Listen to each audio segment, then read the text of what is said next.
brought to you by Palvi Agrico. आता शेतीसाठी जे काही लागणार ते घरपोच मिळणार, तेही मोबाईलच्या एका क्लिकवर. मुंबई महापालिकेची निवडणूक तब्बल 9 वर्षांनी होतीये. राजकीय डावपेच आखायला सुरुवात झालीये. एकनाथ शिंदेंची शिवसेना, भाजप आणि अजित पवार यांची राष्ट्रवादी असे तिन्ही पक्ष एकत्र येऊन ही निवडणूक लढवणार आहेत. तर दुसरीकडे महाविकास आघाडीत काहीशी फूट पडल्याचं दिसून येतंय. काँग्रेसने आम्ही स्वबळावर निवडणूक लढवणार असं सांगितलंय, तर महाविकास आघाडीचा भाग असलेली ठाकरेंची शिवसेना मनसेसोबत युती करून ही निवडणूक लढवण्याची शक्यता आहे. या सगळ्यात जागा वाटप हा अतिशय कळीचा मुद्दा असणार आहे. त्यामुळे महत्त्वाचा प्रश्न हा आहे की मुंबई महापालिकेत कुणाची ताकद सर्वात जास्त आहे, कोणत्या पक्षाचं सर्वाधिक जास्त बलाबल आहे आणि 2017 मध्ये कोणत्या पक्षाचं संख्याबळ किती होतं, याचबरोबर आताची स्थिती काय आहे आणि आता कोणाकडे किती माजी नगरसेवक आहेत, या सगळ्या प्रश्नांची उत्तरं जाणून घेऊयात या व्हिडिओच्या माध्यमातून. नमस्कार, मी छाया आणि आपण पाहताय मुंबई तक. स्क्रीनवर दिसत असलेल्या या ग्राफिक्समध्ये आपण बघू शकतो की 2017 मध्ये कोणत्या पक्षाची काय स्थिती होती आणि आत्ता काय स्थिती आहे. 2017 मध्ये शिवसेनेचे 84 नगरसेवक होते. आत्ता काय स्थिती आहे शिवसेनेची, तर शिंदे गटाचे आता 58 नगरसेवक आहेत, तर ठाकरे गटाचे आता 56 इतके नगरसेवक आहेत. राष्ट्रवादी काँग्रेसची काय स्थिती आहे, तर राष्ट्रवादी काँग्रेसचे 2017 मध्ये एकूण 9 नगरसेवक होते, तर सद्यस्थितीमध्ये NCP-SP म्हणजे शरद पवार गटाचे 2 तर अजित पवार गटाचे 2 असे नगरसेवक सध्याच्या घडीला आहे. पुढच्या ग्राफिकच्या माध्यमातून बघूयात की आणखी इतर पक्षांची काय स्थिती आहे. तर भाजपचे एकूण 82 नगरसेवक 2017 मध्ये मुंबईत होते, तर आता एकूण 84 नगरसेवक भाजपचे मुंबईमध्ये आहेत. काँग्रेसचे एकूण 31 नगरसेवक होते 2017 मध्ये, तर आता काँग्रेसचे एकूण 18 इतके नगरसेवक आहेत. मनसेचे एकूण 7 नगरसेवक 2017 मध्ये होते, मनसेचा मात्र आता एकही नगरसेवक नाहीये माजी नगरसेवक. MIMचे एकूण 2 नगरसेवक 2017 मध्ये होते, मात्र MIMचा आता एकही माजी नगरसेवक नाहीये. पुढच्या ग्राफिकच्या माध्यमातून बघूयात की अपक्ष आणि आणखी इतर पक्षांची काय स्थिती आहे. तर 2017 मध्ये समाजवादी पार्टीचे 6 नगरसेवक मुंबईत होते. सद्यस्थितीमध्ये समाजवादी पक्षाचे 4 माजी नगरसेवक आहेत. अखिल भारतीय सेनेचा 1 नगरसेवक 2017 मध्ये होता, तर अखिल भारतीय सेनेचे आता एकच फक्त नगरसेवक आहेत.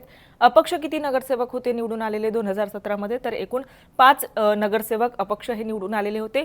आता मात्र सद्यस्थितीत फक्त एकच अपक्ष नगरसेवक असल्याचं इथे या मॅपच्या माध्यमातून आपण स्पष्टपणे बघू शकतो. याचा अर्थ 2017 मध्ये पालिकेचं जे संख्याबळ होतं त्यात गेल्या 3 वर्षात मोठा बदल झालेला आहे. याचबरोबर राष्ट्रवादी आणि काँग्रेस पक्षाची आधीच कमी असलेली ताकदही आणखीनच कमी झाली आहे. 15 जानेवारीला मतदान आहे, त्यामुळे या निवडणुकीसाठी राजकीय पक्षांमध्ये जागा वाटपाच्या चर्चा सुरू झाल्या आहेत.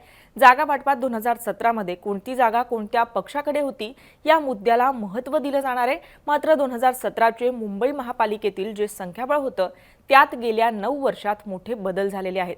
गेल्या 2-2.5 वर्षात राज्यात सत्तापालट झालाय, तसेच शिवसेना आणि राष्ट्रवादी या 2 पक्षात फूट पडली, त्यामुळे त्याचे पडसादही मुंबई महापालिकेच्या पक्षीय संख्याबळात पडले आहेत. शिवसेना हा मोठा पक्ष फुटल्यामुळे 2017 मधले अनेक नगरसेवक पक्षप्रमुख उद्धव ठाकरे यांच्या गटातून उपमुख्यमंत्री एकनाथ शिंदे यांच्या पक्षात गेले, त्यामुळे त्याचा मोठा परिणाम येत्या निवडणुकीवर होणार आहे. मुंबई महानगरपालिकेच्या 2017 मध्ये झालेल्या निवडणुकीत एकसंघ शिवसेनेचे एकूण 84 नगरसेवक निवडून आल्याचं आपण ग्राफिकच्या माध्यमातून पाहिलं. त्यात 4 अपक्षांनी शिवसेनेत प्रवेश केल्यामुळे ही जी संख्या होती ती 88 वर आली होती. त्यानंतर मनसेच्या 6 नगरसेवकांनीही शिवसेनेत प्रवेश केला, त्यामुळे ही संख्या 94 इथपर्यंत गेली होती. त्यात जात पडताळणीमध्ये याचबरोबर पोटनिवडणुकीमुळे शिवसेनेचे आणखी 5 नगरसेवक वाढले, त्यामुळे प्रत्यक्षात मार्च 2022 मध्ये महापालिकेची मुदत संपेपर्यंत शिवसेनेचे सुमारे 100 इतके नगरसेवक होते. मात्र गेल्या 2-2.5 वर्षात अनेक नगरसेवकांनी ठाकरेंची साथ सोडल्यामुळे ठाकरेंकडे केवळ 56 नगरसेवक उरले आहेत. तर शिवसेना शिंदे पक्षाकडे 58 नगरसेवक आहेत. मात्र हेच भाजपचं पाहिलं तर भाजपचा एकही माजी नगरसेवक गेल्या 9 वर्षात बाहेर पडलेला नाहीये.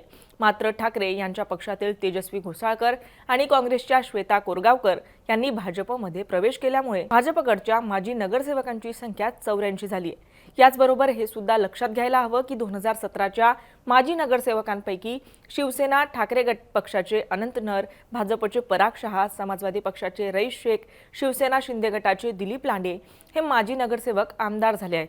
तर भाजपचे मनोज कोटक हे माजी खासदार आहेत, तर काँग्रेसच्या रजनी केणी, शिवसेना ठाकरे गटाचे विश्वनाथ महाडेश्वर, भाजपचे सुनील यादव, डॉक्टर राम बारोट या माजी नगरसेवकांचा मृत्यू झालाय. एकंदरीत या सगळ्या मुद्द्यांमुळे आताचं पक्षीय बलाबल हा सुद्धा या जागा वाटपात मोठा कळीचा मुद्दा ठरणार आहे. त्यामुळे या महापालिका निवडणुकीत काय होतं ते पाहणं अतिशय इंटरेस्टिंग असणार आहे. कोणत्या पक्षाचं जास्त बलाबल आहे हे आपण आकडेवारीच्या माध्यमातून समजून घेतलंय. मात्र तुम्हाला काय वाटतं? मुंबई महापालिकेत कोणाची सत्ता असेल, कोण बाजी मारेल? आम्हाला कमेंट करून नक्की कळवा. आणि मुंबई तकला जर आपण नवीन असाल तर मुंबई तक चॅनलला सबस्क्राईब करायला विसरू नका. हा व्हिडिओ पाहिल्याबद्दल धन्यवाद.